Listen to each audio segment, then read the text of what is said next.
Hello, everyone, and welcome to episode 493 of the True Crime All the Time podcast. I'm Mike Ferguson, and with me, as always, is my partner in true crime, Mike Gibson. Gibby, how are you? Hey, I'm doing okay. How about you? I'm doing great, man. Yeah? I am excited to get into another episode. Well, me too. All right, let's do it. We're talking about Egypt Covington. Egypt Covington was an aspiring singer who was murdered inside her home in Bellevue, Michigan. Now, initially, investigators looked into the people closest to Egypt, as they always do. Sure. We know that. But after the Michigan State Police took over the case, they discovered that the killers targeted her by mistake. Whew, we're going to get into it. Egypt Covington was born on July 19th, 1989 in Detroit. She grew up in Bellevue, Michigan.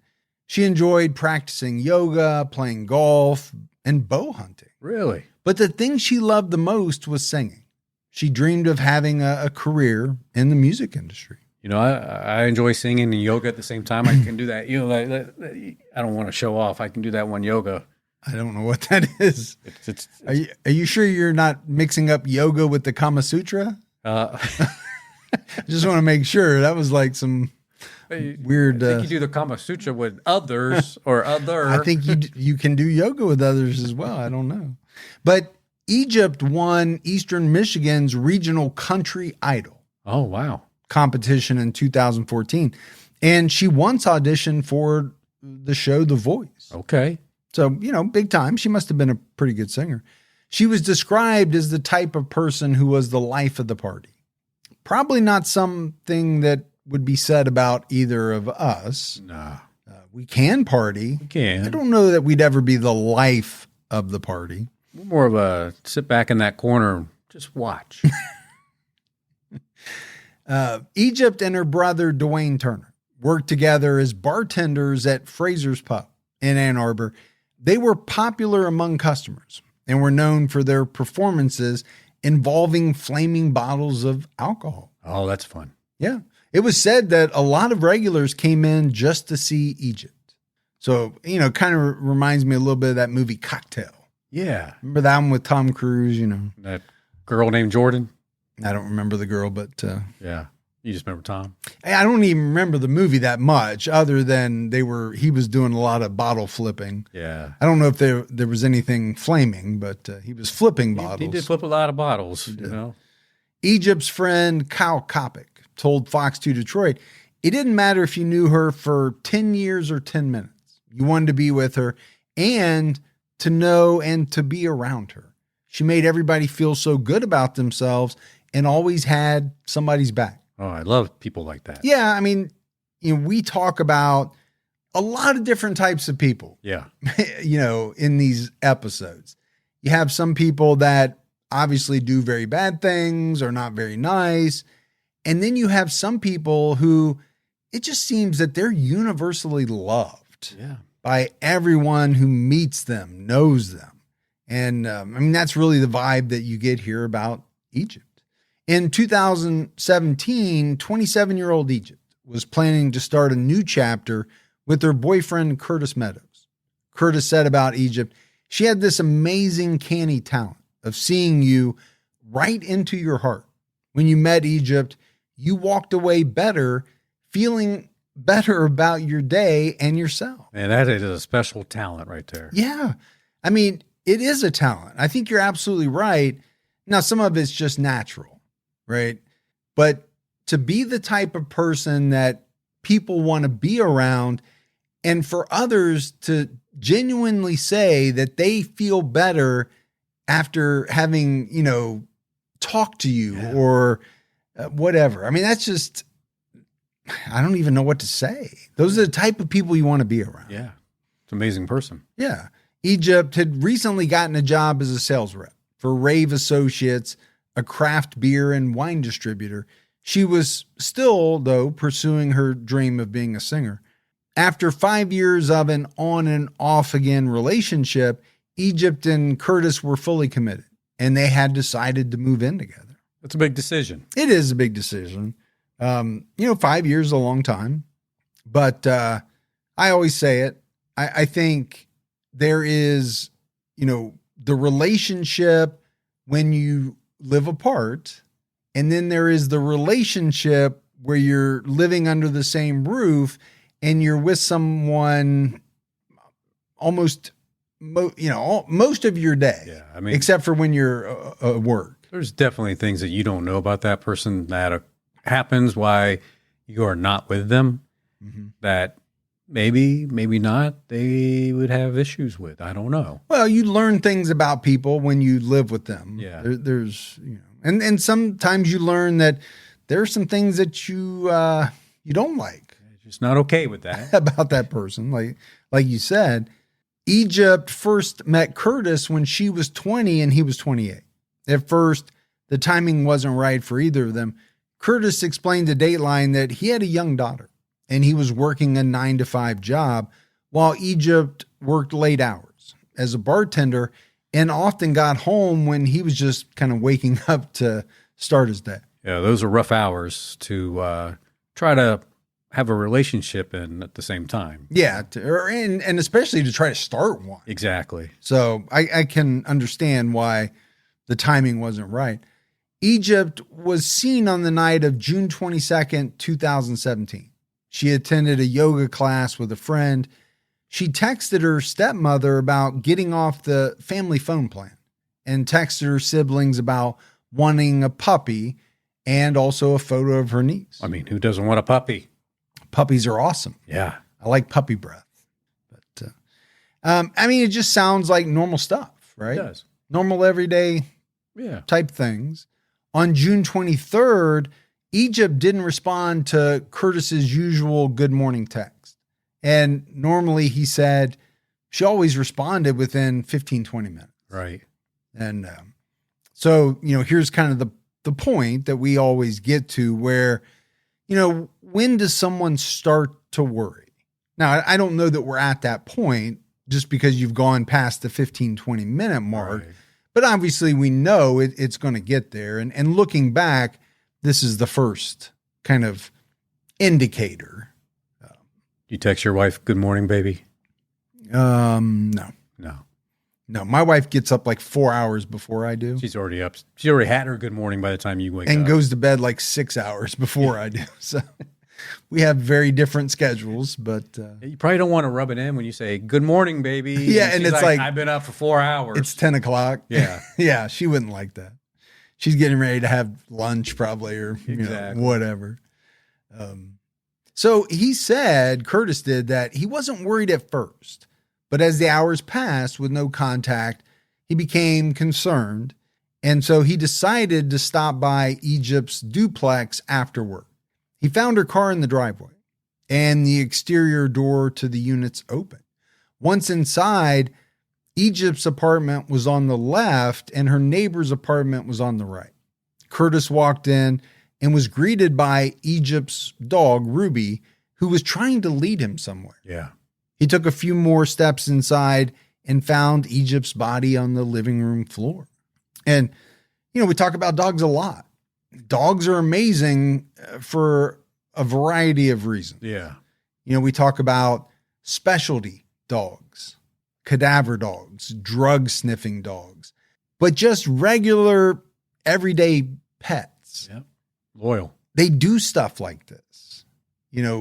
They know something is wrong with their mom. Yeah. And as soon as as soon as the dog sees Curtis, they're like, "Hey, help, come here, help. Check this out." Yeah.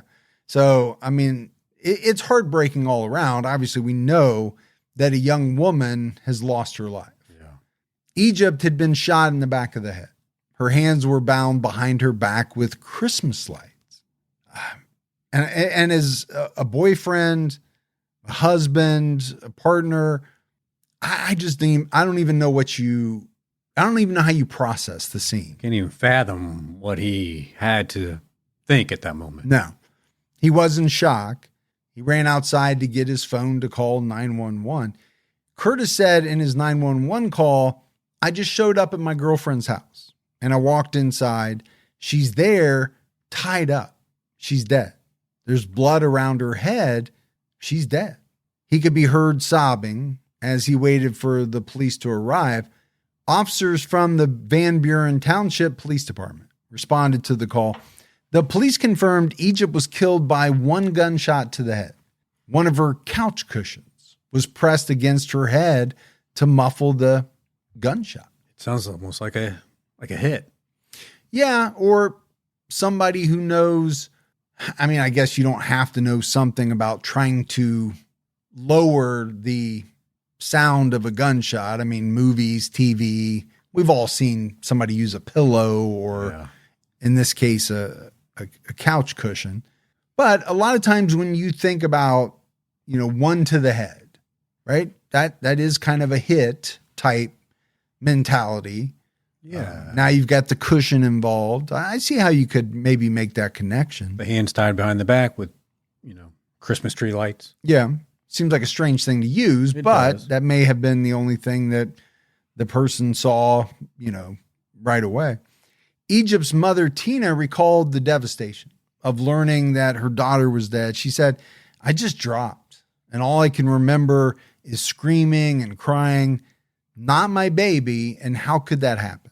It was like, mommy wasn't there for you, How could I have protected you? What could I have done better? But to know that she was scared to death and she knew she was going to die, it just makes me feel like, why?" Yeah. That just breaks your heart. Yeah, it really does. Egypt's father, Chuck Covington, told Ann Arbor News at the time, what was she thinking 30 seconds before? What was she going through 30 seconds before? 15 seconds before? Was she crying out for dad or mom? There's grief, but that's what brings up the anger. And that's, again, where I call out for anyone that knows anything to talk to the police, because this entity, this animal, this pathetic son of a bitch, whoever could have done that, death isn't good enough for them. That doesn't bring her back. I mean, think about this woman that everybody she touched, right? Egypt, every person that she touched was better for it. Yeah, they were better for having known her. Yeah. Absolutely. And then somebody does this to her. So I think, there's a couple of things here, right? As the police, you're thinking, number one, who has a problem with this woman who everybody seems to universally love? And then obviously, you feel for the boyfriend, but you feel for the mom and dad. Oh, yeah. I mean, these comments that they're making, what was she thinking 30 seconds before? I wasn't there to help my baby. I mean, these are really tough emotions that they're going through. How scared she had to be. Yeah. 3 days after Egypt was killed, the Van Buren Township Police said the murder did not appear to be random, and she likely knew her killer. And I get it. They're making that assessment. I think, that there's a good chance it's not random, because most murders aren't. There's a very high percentage of murders where the victim and the killer are known to each other. Investigators looked at those closest to Egypt, including Curtis Meadows. I mean, that's a given. They have to, right? You always look at the boyfriend, the husband, the ex-husband, or the girlfriend, ex-wife, wife. Curtis was cooperative and passed a polygraph. He was eventually ruled out as a suspect. And, I've made no secret of it. I'm not a huge fan of polygraph tests. No. But obviously, if you didn't do it and he felt comfortable taking the polygraph, it's going to go a long way in the police's mind of thinking, well, obviously he didn't have anything to do with it. Yeah. Number one, he's cooperative and he's willing to take the polygraph. I think it's a good gauge too. I think, during the test, they can ask questions that you are going to either confirm or deny. That Are you telling me that's how a polygraph works? There's questions? just in case you didn't know. Okay. But explain to the audience. You're doing it in front of the police, so now you have, if their story ever changes, you can say, well, we asked you these questions. You said no, yes, whatever you said, and now you're contradicting yourself. Well, that's a great point, because we talk a lot of times about police kind of locking in people's stories. Yeah. That's another way to do it. Sure it is. Right? Outside of just kind of inside the interrogation room, a polygraph does that as well. Police also questioned Egypt's ex-boyfriend, Kenny Michalak. 5 days before Egypt was killed, she and Kenny got into an argument at a local strawberry festival.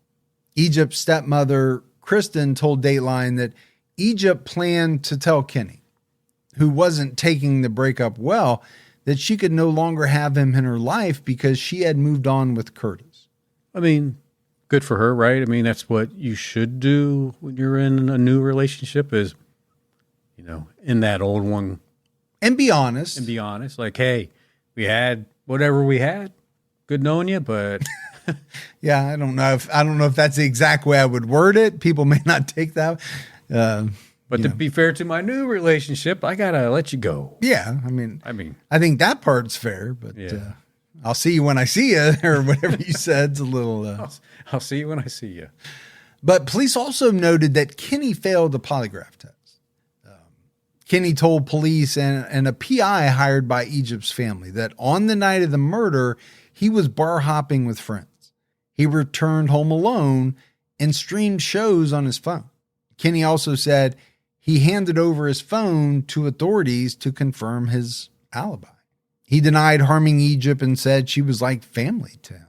And okay, when you fail the polygraph, it's not good. No, doesn't help you. Also, this alibi, when you're home alone. Now, is your phone going to be able to confirm that shows were streaming? Okay, maybe they can, figure that out from your account or whatever, but you're also going to need to know exactly where that phone was, and there's going to be some more components to it. I mean, it doesn't sound like it's a solid alibi. No, I mean, even if the phone was there and it somehow showed that you streamed Netflix all night. Yeah. Well, how do we know you were there? Exactly. Maybe the phone was there. Maybe the phone was just on and doing its thing. Now, Egypt's family was divided by suspicion. In March 2018, the Van Buren Township Police named Kenny as a person of interest. They noted that he was not a suspect. Police had interviewed him in the past, but were hoping he would return to speak with them about the circumstances surrounding Egypt's death. And I don't know how he couldn't be a person of interest. Yeah. He's the ex. Right. He apparently didn't take the breakup all that well, and he failed a polygraph. And his alibi is not rock solid. Yeah, it's not rock solid. Egypt's mother, Tina, was convinced Kenny was not involved and publicly stood by him. Wow. Okay. So that's a big deal. It is. But Egypt's father, Chuck, supported the direction that the police were taking. Yeah. So there's the division. Got a little disagreement with the family members. Yep. And tensions between the family and investigators rose when Lindsay Brink, the girlfriend of Egypt's brother Dwayne, launched her own investigation. She questioned suspects, asked police-type questions, and called for the Michigan State Police to take over the case. Well, that's definitely going to cause some ripples. Yeah, it's going to ruffle the feathers, right, of local authorities. And, we talked about it in a recent case where, the family decided to launch their own investigation. That one did not work out well, but I don't think it's unusual, especially if the family, and I think this happens quite a bit, is not 100% sure that police are doing everything they should be doing.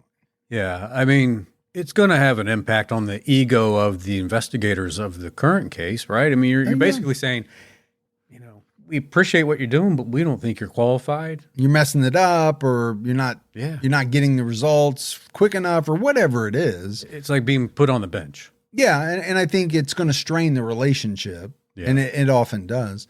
Lindsay began copying top Michigan State police officials in all her email correspondence about the case. She also started an online petition and organized a public protest. So she kind of did more than just kind of question the police and how well they were doing. I mean, she was really railing against them. Yeah, she didn't put a flashlight on it. She put a spotlight on it. Although she never knew Egypt personally, she took on this mission, according to her, because of the man that I love so dearly, Dwayne. And that's why I wanted him and her family to find justice, which, okay. Yeah. Obviously, she was newer to the family because she didn't even know Egypt. In June 2020, Egypt's family held a rally on the 3rd anniversary of her murder, asking for the Michigan State Police to take over the investigation. Her family wanted to send the message that they would not stop applying pressure to the Van Buren Township Police.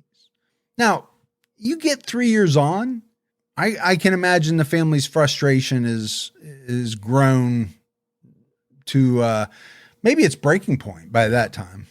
I mean, sometimes you need some fresh eyes coming in to look at stuff. Yeah, it doesn't hurt. No. But as we've often talked about, people, some departments, they really want to hold on. Sure. They don't want to let other people help. Sometimes departments turn down the help of the FBI. They do, yeah. Which I always think is strange because the FBI has incredible resources. And the amount of experience they have. Yeah, and I think a lot of times it is ego, right? We can solve this ourselves. We don't need any outside help. Egypt's brother, Dwayne, told Fox 2 Detroit, "We're not against authority. We are against injustice." Lindsay's efforts paid off in August 2020 when the Michigan State Police took over the case. The MSP ruled Kenny Michalak out as a suspect and soon found evidence that pointed in a new direction. They conducted a geofence search that identified phones in the area at the time of the murder. And that's fascinating technology. And you immediately would say, well, why didn't the township police do that at that time? Probably because they didn't have the resources they didn't, or the technology. Yeah, and there's the difference between sometimes going with a more a bigger outfit. outfit. Yeah, I mean, obviously the state police are going to have more resources than a local for sure township police department, just like the FBI is going to have more resources than all of them. But I still don't understand it. Why some departments are so hesitant to either ask or even accept help when it's offered. I think you're always better off working together. But this geofence search, right? You're not looking at one person's phone records to see where they are. You're looking for any phone in the area. Yeah. That's amazing.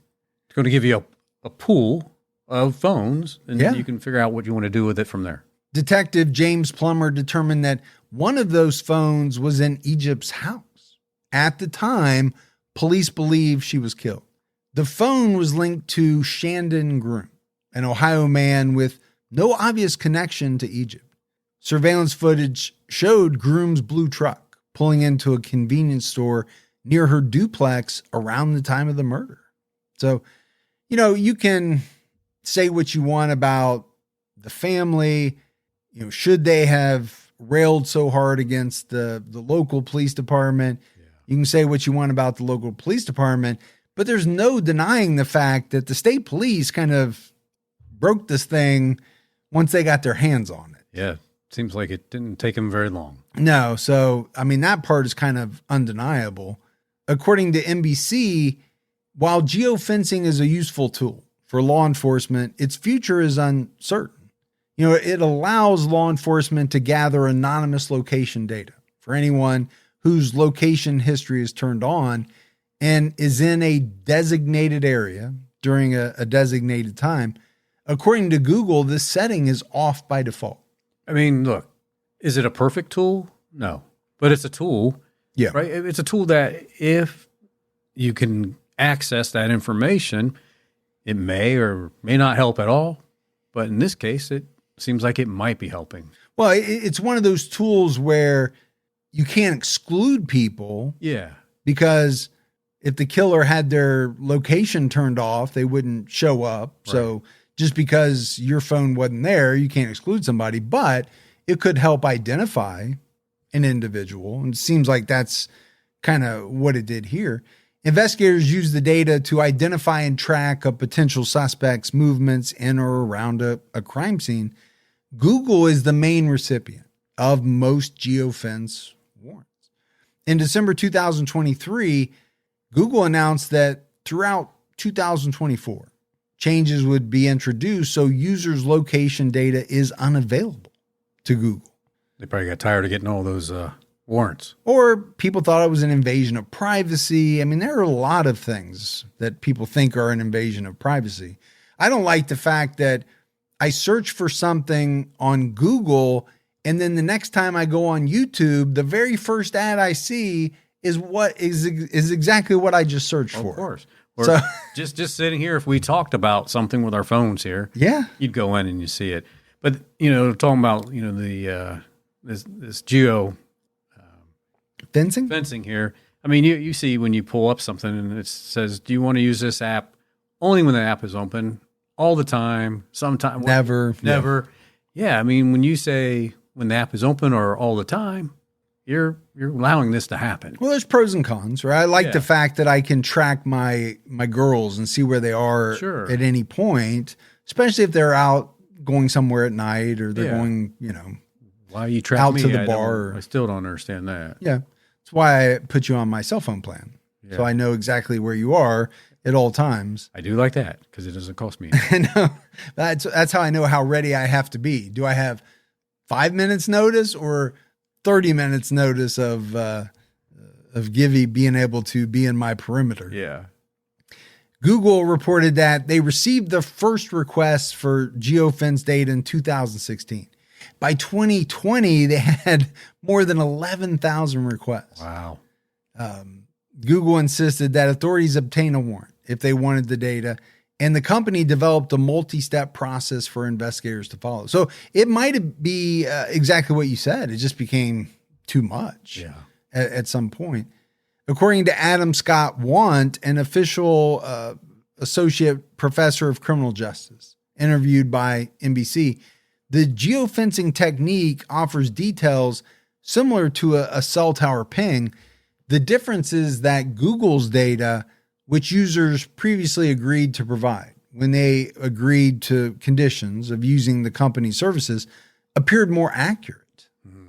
And that's very interesting. Yes, it is. That information was stored on a massive database that was searchable and accessible to law enforcement. According to court records that describe the warrant process, the process begins with an anonymized data and may end up with a suspect identification. In Egypt's case, a Van Buren Township detective obtained data from a geofence warrant in 2020, but the agency discounted it because it came from a phone that didn't belong to a person of interest. Oh. So that kind of debunks our theory, right? Because they did have the technology. They were able to get it. They just didn't put any stock into it because it didn't fit the people they were looking at. Yeah. They just and that's the exact problem with tunnel vision, right? You'd have to call that tunnel vision because instead of letting the evidence lead you to a conclusion, you're trying to find evidence to fit the people you think did it. Right. You can't think that way. No, that's the wrong way to do it.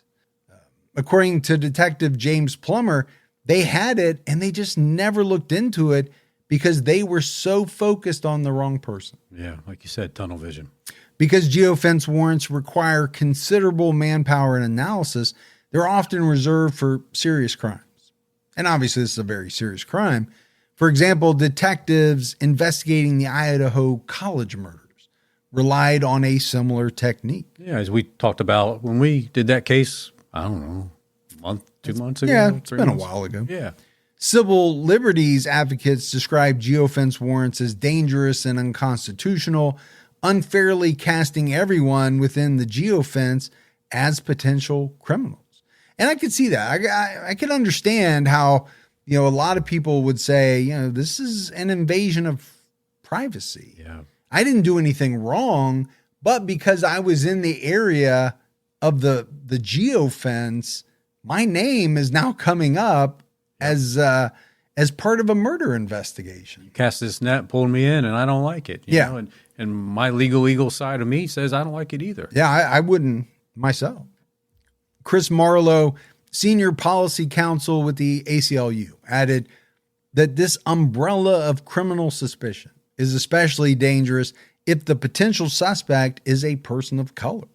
In 2024, a Google spokesperson said the company has tried to protect user privacy while supporting the work of law enforcement.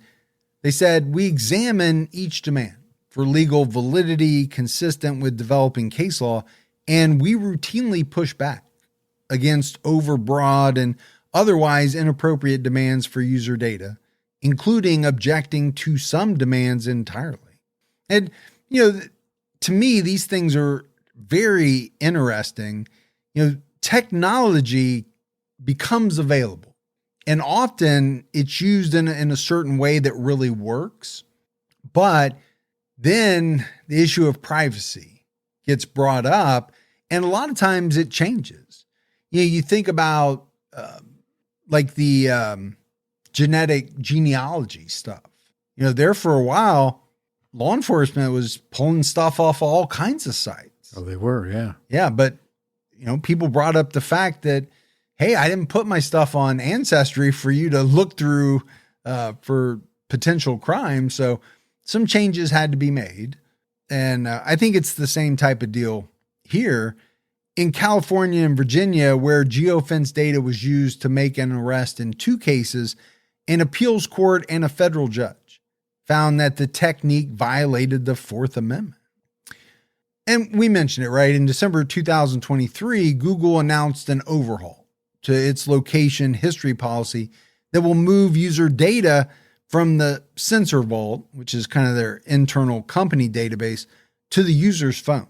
So under the new rules, if a user wants to save their location history to the cloud, we'll automatically encrypt your backed up data so no one can read it, including Google. Yeah, so it's protected. Yeah. This ended Google's ability to respond to requests for location history data. I'm just thinking the amount of resources they would have to have at a company to respond to things like that. You'd have to have a staff of a few attorneys, Oh, and, obviously a lot of people just to do the searching and all that. But I think, it was that plus coupled with the, I'm sure, users crying foul, exactly. Right, about invasion of privacy. You've got a few legal opinions that are kind of saying the same thing. I can kind of understand why they went that way. In addition to geofencing data, authorities also relied on forensic evidence. In this case, back in 2017, authorities pulled 3 genetic profiles from the Christmas lights used to bind Egypt's hands. 1 profile belonged to Egypt, but the other 2 came from unknown sources. The samples weren't strong enough to create a complete DNA profile to run through the CODIS database in 2017, but by 2020, there had been advances. Yeah, as we know. That allowed the development of a more complete profile. And, you think 2-3 years. That's not that long. It goes by pretty quickly. 2 or 3 years in the world of DNA advancements. Oh my gosh. That's like, what did they, I think maybe they still say it, but computers get more powerful. They like double every so many years. Right. They've said that ever since computers came out. And I think it's pretty true. I think something similar happens with DNA. It's like every year there are advancements that allow them to do more than they could before with DNA. Yeah. And then you think about, okay, so what does that mean? Where are we going to be at 5 years from now? Yeah. 10 years from now. Wow. It'd be like Minority Report. There's going to be that one of those red balls that comes out that tells you a murder is about to happen. I don't know if we'll ever get to that point, but now one of the samples matched Tim Moore, an Ohio man with a criminal record who knew Shandon Groom. Moore's cell phone data showed that on the night of the murder, he and Groom stopped at the home of Shane Evans, Moore's half-brother. On November 5th, 2020, the Michigan State Police announced 2 arrests, but they didn't identify the suspects at the time. Tim Moore was identified as the first suspect later that month after his arraignment. The second suspect, Shane Evans, was identified after his arraignment on December 18th. And then on December 31st, Shandon Groom was identified as the third suspect. I mean, the family has to be really happy. Yeah, happy that they're close to getting justice. Yeah. Right, for Egypt.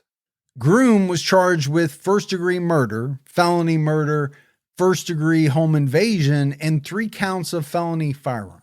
Timothy Moore was charged with first-degree murder, felony murder, first-degree home invasion, possessing a firearm as a felon, and 4 counts of using a firearm in the commission of a felony. Shane Evans was also charged with felony murder and first-degree home invasion. So I thought it was interesting that, Shandon Groom kind of seemed to be the first person that police locked in on. Yeah. With the geofencing information, but he was actually the third person arrested. There were 2 people identified before he was. Yeah. And then a 4th person was arrested. That individual was later fatally shot in Toledo, Ohio. They were never identified by the media in connection with Egypt's murder. You think about these 3 guys that they probably thought, man, we're good. We're not going to be caught. Yeah, because it's years later. Yeah. Now all of a sudden, knock, knock on your door. And I always think about that, right? When you've committed a heinous murder, what's it like? Are you always looking over your shoulder? Do you have that feeling that it's just a matter of time? Yeah.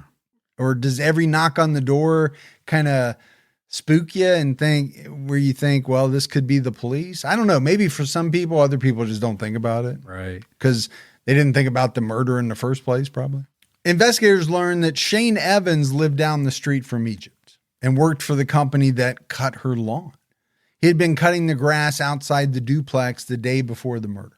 Evans was hanging out with Moore and Groom in June 2017 when they decided they wanted to steal marijuana from Egypt's neighbor. Evans knew that the residents who lived on that side of the duplex had a business growing medical marijuana and that they were headed out of town for a music festival. Before she was killed, Egypt was concerned about the clientele that the business attracted, and she was planning on moving. Evans confessed that he agreed to drive down the street and point to the duplex so that Moore and Groom, who were following him in their truck, could rob the home while the neighbors were away. But Evans said he didn't want to participate in the crime. He said in his interview, "I put my hand out the window and I pointed. That's the right house, and I kept going." He also claimed he explained which door they needed to enter. Investigators determined that Moore and Groom mistakenly went to the left side of the duplex, where Egypt lived, not the right side. They found Egypt watching a movie. They tied her up and shot her. They could have left her alive and gone through with the robbery, but according to Dateline, Moore was on parole for a crime in which a female witness identified him. He didn't want to leave another witness behind. So he killed her. And we've heard that. Yeah. About killers. They start killing after, let's say, they had a history of sexual assault or robbery or whatever it was, and they were identified by somebody. And they later came out and said that the reason they started killing is because they didn't want to take that chance of being identified again. Moore later texted Evans, "Wrong door." Evans didn't remember replying and claimed he found out about Egypt's death when he saw the news. He told the police, Moore was like, "Do you want to know what happened?" And I said, "Nope, I don't ever want to know what happened." In March 2021, a judge bound the 3 defendants over for trial. Prosecutors presented cell phone and GPS records that placed all 3 men at the crime scene. They also stole Egypt's cell phone, which pinged to the same locations as their phones before they threw it away. Just not the smartest individual. No, we're not talking about criminal masterminds. Now, they were criminals, but they weren't all that smart about it. According to court testimony, Egypt was friends with the person who lived on the other side and would often leave the interior door open so they could go back and forth. Her neighbor kept marijuana in his home, was a licensed caregiver, and had talked about this on local programs. His home had been burglarized prior to the murder and marijuana had been stolen. So not uncommon. No, and I guess if you're going to go on a local show and advertise the fact that you grow marijuana in your home, you might be setting yourself up for a burglary or even worse. In the past, Egypt and her neighbor had attended a musical festival each June. The neighbor went to the festival in June 2017, but Egypt chose not to go because of her new job. The prosecution also noted that Tim Moore's DNA was found at the crime scene. Now, his defense attorney argued that there was insufficient evidence and police failed to thoroughly investigate. She noted that Moore was in a car crash 10 days prior to the incident, which made him incapable of committing the crime within the 4 to 5 minute window offered by investigators. I mean, that's what their theory is. Yeah. I mean, again, is that proven medically or is that just something the defense is trying to throw out there? Defense attorney Christina Joseph said, as quoted by Ann Arbor News, the prosecution is saying a person with broken ribs who had a neck brace from a very serious accident 10 days before was able to remove Christmas lights from a curtain rod, figure out where to go in the home, tie an individual up, find a cushion, shoot the person, and get out of the home in 4 to 5 minutes. The timeline is too tight. I don't know if I agree with that. Yeah, I don't know. I mean, I think you can make the argument. 4 to 5 minutes is not a lot of time. No, but it could be enough time to do all that. Yeah, I don't know that it couldn't be done. I would say it's tight, though. Prosecutor Victoria Shackelford countered the argument that a crime like this can't happen in 4 to 5 minutes. It's too brief of a time. I'm certain Egypt Covington would have disagreed with that. Yeah. I'm certain those 4 to 5 minutes of her life felt like an eternity. And I think it's a good comeback, right, by the prosecution. On April 7, 2023, Shane Evans pleaded guilty to second-degree murder. As part of his plea, he agreed to testify against Groom and Moore at their upcoming trial. There you go. And you talk about it all the time, right? Who's the first person who's going to make a deal? That person is usually going to come out smelling like a rose. Absolutely. They're going to get the most favorable treatment. Now, they're going to be required to testify against another person or other people, however many people are involved in the crime, but they're going to get a better deal. Yeah, I mean, the loyalty during something like this doesn't pan out, doesn't. No. This is not back in the early days of the mafia where no one ever spoke, it's... I think for these people, a lot of times it's, how do I cover my own ass? Yes. And if that means I got to rat other people out, that's what I got to do because I'm not spending the rest of my life in jail. No. I don't blame them at all. Now, I do blame them for what they did for the crime.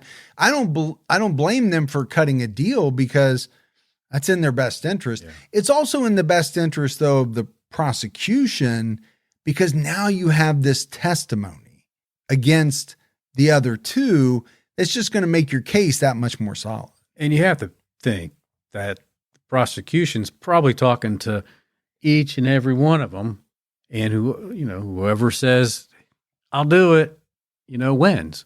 I mean, you really have to react pretty quickly. If you're going to sit back on something like that, you're probably going to lose out. Yeah, I think, though, that Evans was the best person to go after because he really pointed, he didn't go in. Yeah. And so, yeah, he's not going to get off scot-free. What he did is punishable and he should be punished. But the other two people, they, played a much more egregious role in the murder. Yeah. So they're going to want to go after them, as much as they can. So they're going to cut Evans a better deal, no doubt about it. On May 4th, 2023, Shane Evans received a 15 to 25 year prison sentence. Although Shane said he didn't want to participate in the crime, Egypt's father, Chuck Covington, said at sentencing per Fox 2 Detroit, he struck the match, which led to the fire that extinguished her. That's a perfect way to say that. It is. You know, there is something to be said about pulling the trigger or striking the fatal blow, being in the apartment, tying up, being a part of all that. But there's also something to be said for the person who is kind of the instigator. Yeah. Or I don't know if he was the mastermind, but I think he was at the very least the instigator. I mean, it's kind of like when someone hires a hitman, right? I mean, yeah. You didn't actually perform the murder, but you initiated it. Well, I think you can make the argument that maybe it doesn't happen. Right. If not for you. I think that's a perfect statement there. Chuck also pointed out that Evans didn't come forward on his own. He said year after year, he did nothing. He's shown that he cannot and should not be a part of society. Yeah, that's a good point. He knew what happened, but chose not to ever say anything. Yeah. So, I don't even know if you call it doing the right thing now. He's doing something that's in his best interest. That's why he's doing it. And that's why he's doing it. It's the only reason that he's testifying against him. I think Chuck's absolutely right. The guy didn't come forward and just say, hey, I know what happened. I'm going to tell you. He was caught. Yeah. And then he copped the deal. Plain and simple. Evans briefly addressed the court saying, I'm truly sorry from the deepest part of my heart. And again, I don't know if that means a hill of beans to the family. I really don't. At this point in the process, I don't think it would. I don't think it does because, first of all, you probably don't believe them. No. And then secondly, you're just like, I don't care. I mean, your words aren't doing anything for me. It's not bringing Egypt back. It's just what it is, I guess. On July 14, 2023, Shandon Groom and Timothy Moore pleaded guilty to second-degree murder days before their trial was set to begin. Egypt's family said avoiding the trial was a relief. And I think for a lot of families, it is. You don't want to have to hear all of the details that the prosecution is going to lay. They have to lay it all out. They have to. And they have to lay it out in detail. And if you're in that courtroom, you got to hear it all. You don't want to hear how your daughter suffered again and again and again. And see the pictures and whatever else that they're going to have to show to the jury. Her brother Dwayne told Fox 2 Detroit, we already saw them face to face. So that check mark's done. We don't need to sit and look through all the photos and all the evidence, things like that. Yeah. On October 4th, 2023, Groom was sentenced to 17 to 26 years. Moore received 20 to 55 years. And I'll be honest with you, I think those two are a little light. That's what I was thinking. It seems like Groom didn't really get that bad of a sentence compared to Evans. Yeah, that's what I was thinking as well. Now, if Moore did the entire 55 years, okay. Yeah. But if he gets out in 20, I could see where the family would have a real issue with that. Yeah, I'm not happy at all with those two. Now, the sentencing was briefly interrupted when Moore said he felt forced into pleading when he shouldn't have. After a short recess, Moore and his attorney said his concerns were with alleged untrue statements his co-defendants made about the crime. The judge told him he could withdraw his plea and go to trial, but he declined. And, to be honest, we think those are light, but those are plea deals. That is true. So, you are getting a secure conviction. Yeah. There's not going to be any chance for appeals, which is a big deal. Sure. But it also means you're probably not going to get the same length of sentence that you would have if they were found guilty at trial. And clearly the family was okay with it. Yeah. I imagine normally in those situations, the prosecutor does reach out to the family. Not always. We've heard where they didn't. Well, that's true. And the family was upset about it. But I would say more times than not, they're in communication with the family. Yeah. And we already heard that the family was glad to not have to go through or sit through the whole trial anyway. So as we wrap this one up, Egypt Covington, we talked about her in such glowing terms. Yeah. I mean, everybody had nothing but just unbelievable, wonderful things to say about her. She was looking forward to moving in with her boyfriend, starting a new job. She still had those dreams of becoming a singer. Her life was cut short far too soon by these three men, Shane Evans, Timothy Moore, and Shannon Groom. And I go back to Evans, right? He is the one that kind of set the whole burglary thing into motion. Now, Moore and Groom kind of made the fatal mistake when they entered the wrong apartment and shot and killed a very innocent woman. And she was a truly innocent victim who thought that, she was safe in her home. That's something that I think about a lot. People killed inside their home.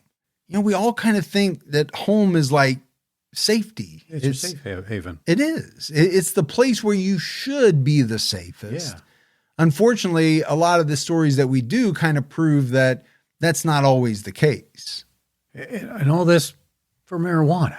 I mean, it's like, how much marijuana could he have had there that they might have got their hands on?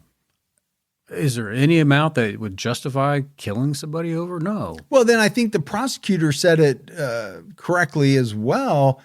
They could have just left. Yeah, exactly. Well, wrong place. Don't have it. Bye.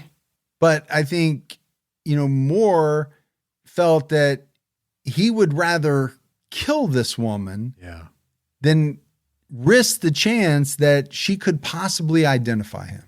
And that's just, man, I don't get it.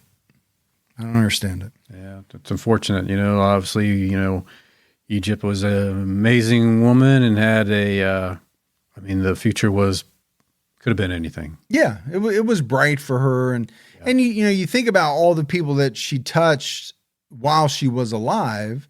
Think about all the people that didn't get to experience that because she died. Right. Extrapolate that out over the next 60, 70 years, however long she lived, she would have touched the lives of a lot more people. And that's a really sad aspect of it as well. All because some guys wanted some pot, man. Yeah. But that's it for our episode on Egypt Covington and another episode of True Crime All the Time. So for Mike and Gibby, stay safe and keep your own time ticking.